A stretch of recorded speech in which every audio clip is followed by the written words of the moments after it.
Parallèlement au spectacle proposé dans le cadre du Festimôme, à la Maison de l'Enfance et à l'Espace culturel, s'est déroulé le week-end dernier, dans l'enceinte de l'école maternelle de la ville haute, des ateliers de création artistique destinés à la fois aux enfants et adultes. Tout d'abord, nous avons assisté à l'atelier de modelage de papier. À partir de papier journal chiffonné, puis enrobé de plusieurs couches de bandes de papier encollées, Sylvie Lemarchand a proposé aux enfants de réaliser des personnages.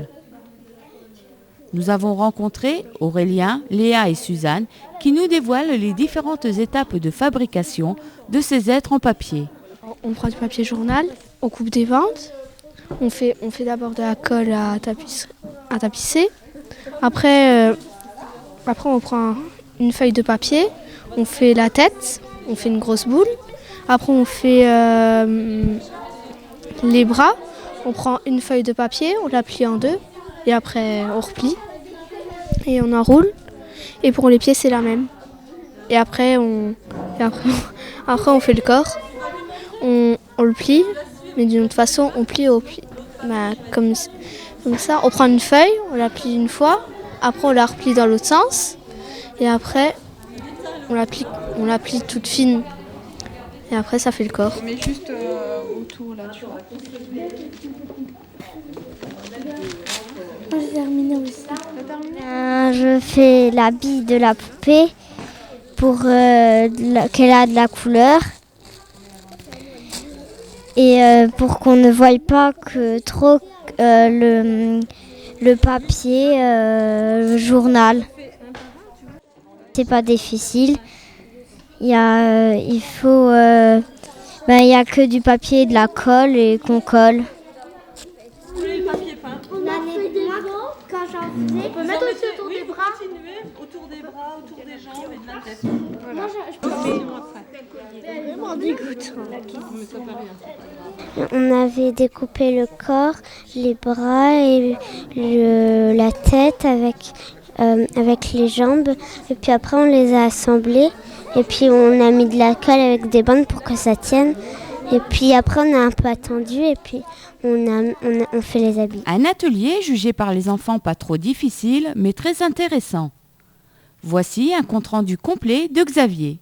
Je suis en train de faire une espèce d'habit pour mettre mon bonhomme qui est fait avec de la colle et du papier du journal.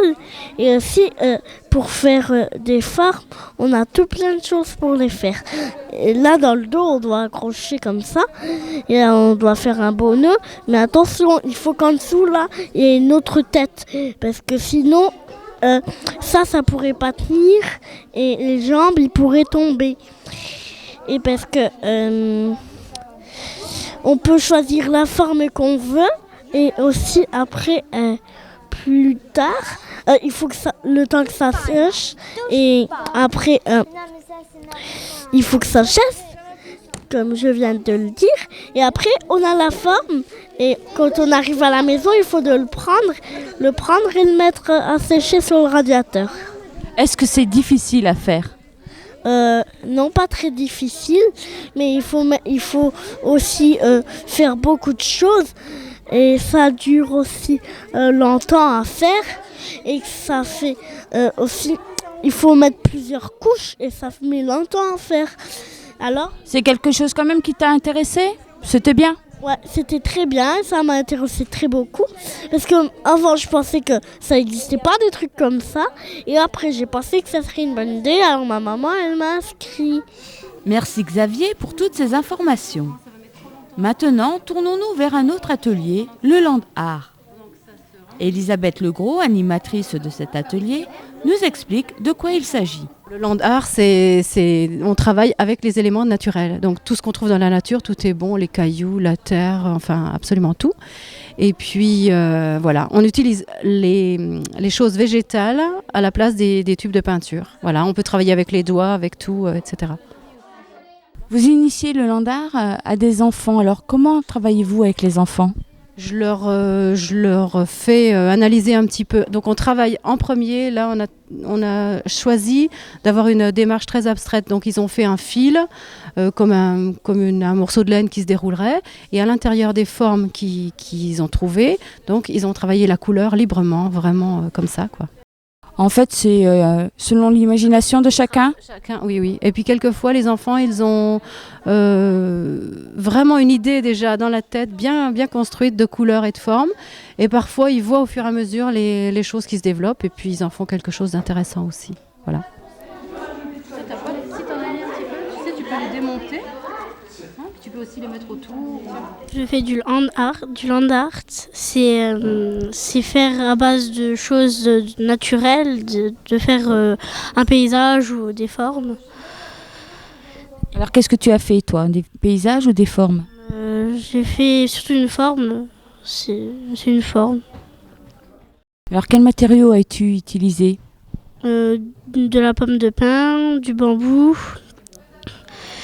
des peaux d'orange et puis des cailloux, de la peinture aussi. C'est intéressant, c'est bien. Alors c'est quoi le land art? C'est des paysages, des choses qui remplissent le paysage, du fond comme ça. Alors c'est des choses. Quel style de choses? Par exemple, on remplit avec des branches, des branches de sapin, des épines de pommes de pin ou des choses comme ça, quoi. Des petites choses qu'on peut découper ou des bonbons aussi. Mais c'est dur à découper ça. Oui, il faut arriver à faire des...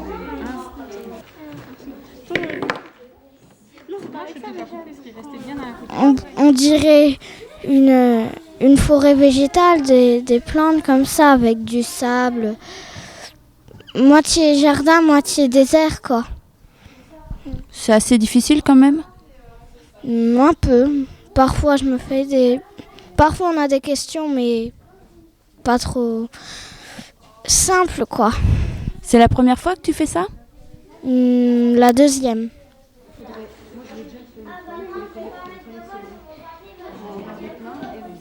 Je fais la forêt. Alors, comment elle va être ta forêt? Avec quoi tu vas faire ta forêt? Avec des petites boules noires, des fleurs, puis des petites boules. J'ai aussi mis de la peinture, j'ai mis du sable, des coquillages, Et puis quoi encore?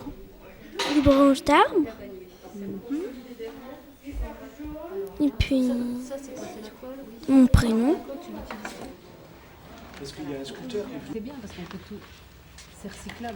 Après avoir suivi les ateliers destinés aux enfants, faisons place aux adultes. Dimanche matin, nous avons retrouvé Elisabeth Legros qui animait cette fois-ci une formation intitulée « Livres recyclés ».